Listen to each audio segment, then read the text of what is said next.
The fire fizzles out under this blackened sufuria, the boiling froth, an indication that lunch is ready for these tens of internally displaced persons in Laikipia.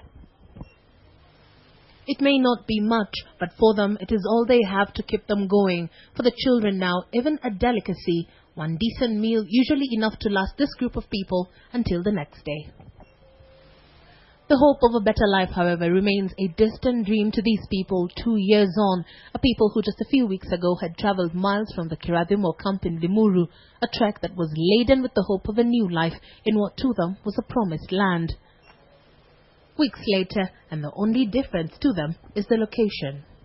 Tuko na shida nyingi sana sababu tuko na wagonjwa, tuko na shida ya watoto wetu kwenda shule, tuko na watoto wenye wanahitaji kufanya mtihani wa standard 8 na form 4 na hawataweza kufanya kwa sababu hata wakati huu bado wako upande huu sababu tuliandamana na wao.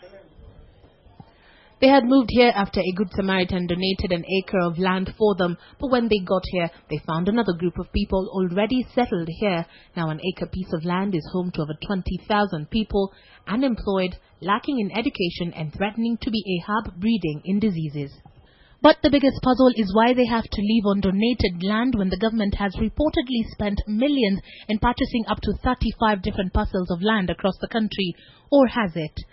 The Minister of Lands is in possession of 1.4 billion shillings to acquire land, to settle those who are internally displaced during the post-election violence. But as we speak today, not a single acre of land has been purchased. Contradictory statements over the Operation Rudi Nyumbani project set to have cost the country up to 29 billion shillings, and that saw even close to 500 internally displaced persons from the Mawingu camp resettled in Rongai in what was said to be government-purchased land. 18 months later, and just like everything else, the government seemed to remain unaccountable and the people destitute. Already about 43 government officials are under investigation over millions of shillings said to be missing from the IDP kitty. So far, no word yet regarding the investigations. Meanwhile, 2 men who were recently resettled in a farm in Kurisoi's Kamora Center were found dead in unclear circumstances. Residents in the area, however, alleged that the men had been paid for leasing part of their farmland and could have been robbed by people who knew they had acquired some money. The area DC has since dismissed any tribal or political connotations, insisting that the matter will be investigated. Evelyn Wambui, KTN Prime.